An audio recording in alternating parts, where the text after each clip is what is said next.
Are you a shadowy realm of dreams and psychic visions? Are you a big rock in space? Are you full in like every movie? Are you being held to by iguanas on my shirt right now? You could be the moon. Hi, party people. Welcome to the Pretty Picture Party. It's me, Taylor Ellis, the creator of the Ellis Deck Tarot and the Tarot of the Starbound Phantasia. And today we're going to be talking about the moon card and how they look on the Ellis deck and how they look on the Tarot of the Starbound Phantasia.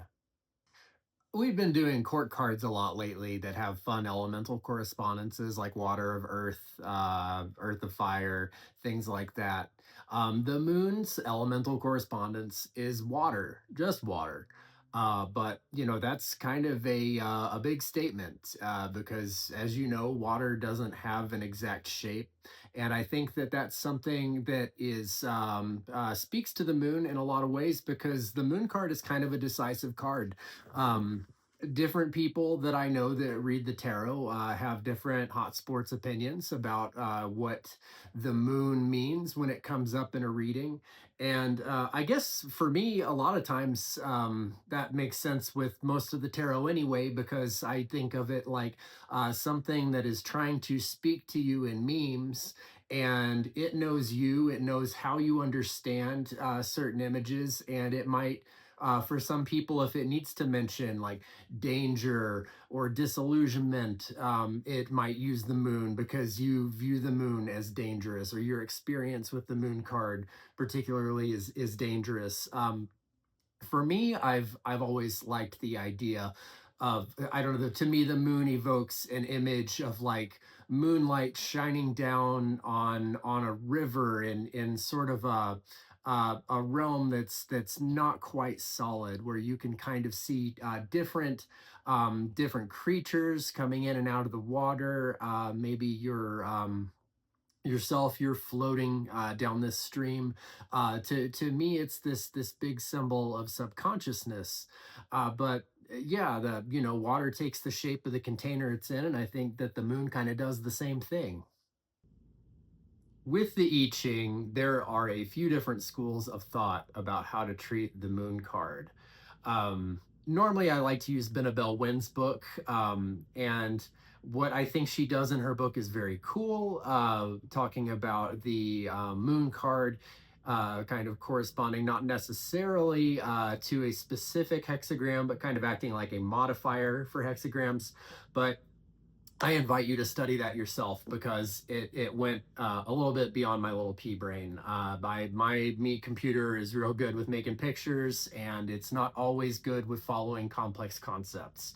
So for me, I like to think of the moon card as the I Ching hexagram water over water, which is often dubbed the abysmal, and it kind of goes into a little bit more of like that warning aspect of the moon card, that are you casting an illusion on yourself? Are you taking a dream too literally? Are you taking some late night indigestion as a premonition of horror and dread?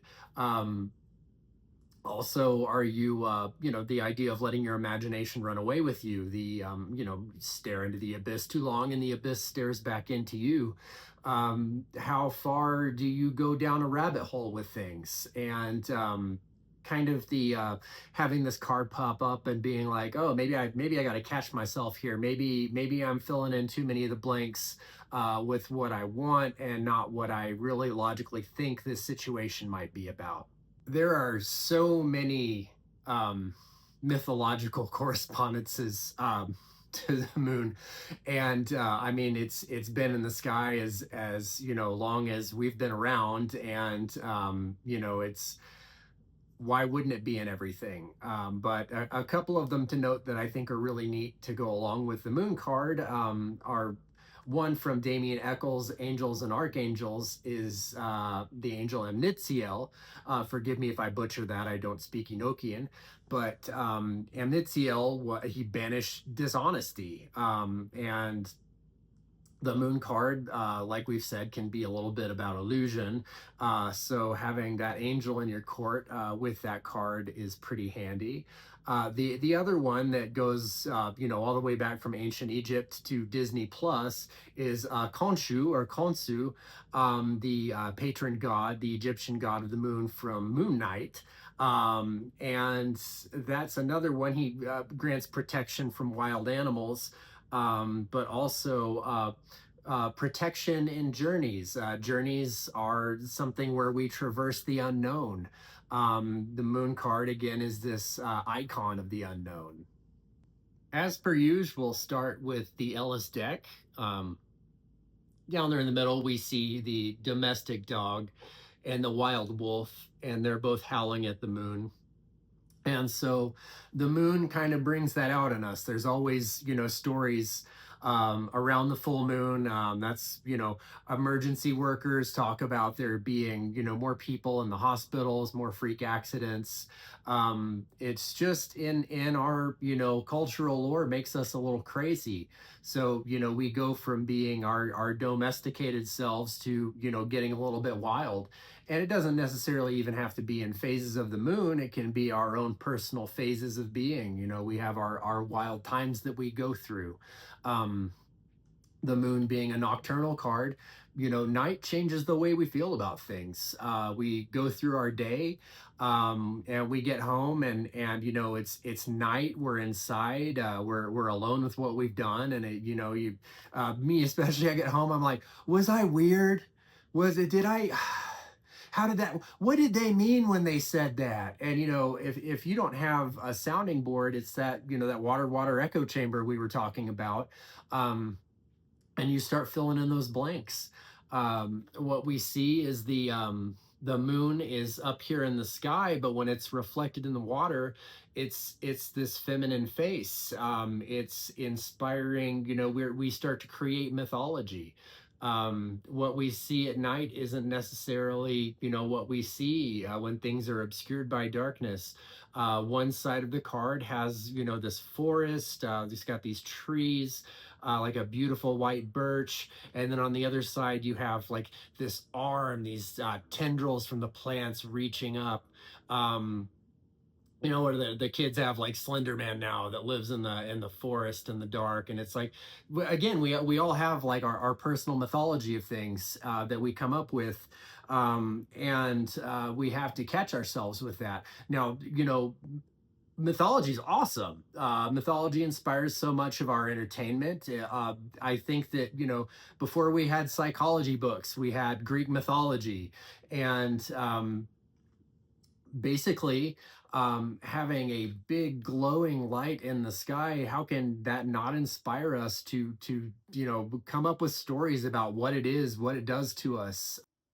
The card implies only clues, no direct answers. We're having to exist in this mystery.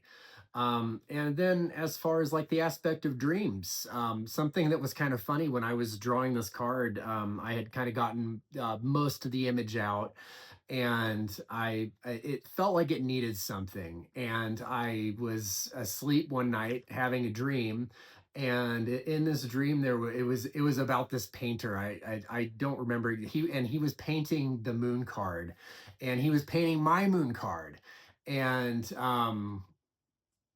I'm sure other artists struggle with this, especially when they're trying to create their own stuff. Is that something will come out in media, and you'll be like, "Oh God, that's so much like the idea that I had," and you either gotta like lean into it and try to do your own thing with it, or you're like, "Oh, back to the drawing board," because everyone's gonna go, "Oh, well, this is just like this." I don't know. I had a comic about monster hunters I was doing, and then Supernatural became a thing, and I was like, oh, cool. There's two brothers that one good, one bad, that hunt monsters, and they're from a monster hunting family. Let's just well, anyway, the painter in my dream, he painted this red border around it, and I was like, oh my God, that's great. But this is, he's totally done my card. It's toast. And then I woke up and I realized that that was still my brain doing stuff, and Matt Damon hadn't stolen my idea in real life.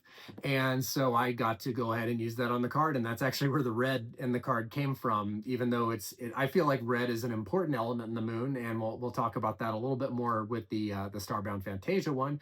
But that's how we ended up with the red leaves on the tree and the red border around the card. And speaking of the Starbound Fantasia and the color red, we'll just jump on in here. If we go to the bottom of the card, there are red women, red robed women wearing white masks, and they are crossing the water at night. They are protected by the cover of this red moon, and they're meant to be like maybe this coven that people are scared of, and so they're basically left alone as a result. And that's like the idea that sometimes there's a benefit to superstition. Sometimes um, if you can make people afraid of you, that's not necessarily a bad thing. There's caterpillars that have, fake snake faces on their butts that keep birds from eating them because the bird thinks it's a snake. Sometimes you got to make them think you're a snake to get them to leave you alone. um, we see the moon is red in this card. It's a total lunar eclipse. The only light that is actually hitting the moon and being reflected off is being filtered through the earth. And so when we talk about like our reflections or the idea that our visions have a little bit of us in them too, and we have to remember that the light's being filtered through the earth. In this we're the earth and we're looking at the moon, so we have to know that what we're seeing is coming from us. My favorite Alan Watts, he was like, if you want to check regularities, you've got to check them with something that's regular.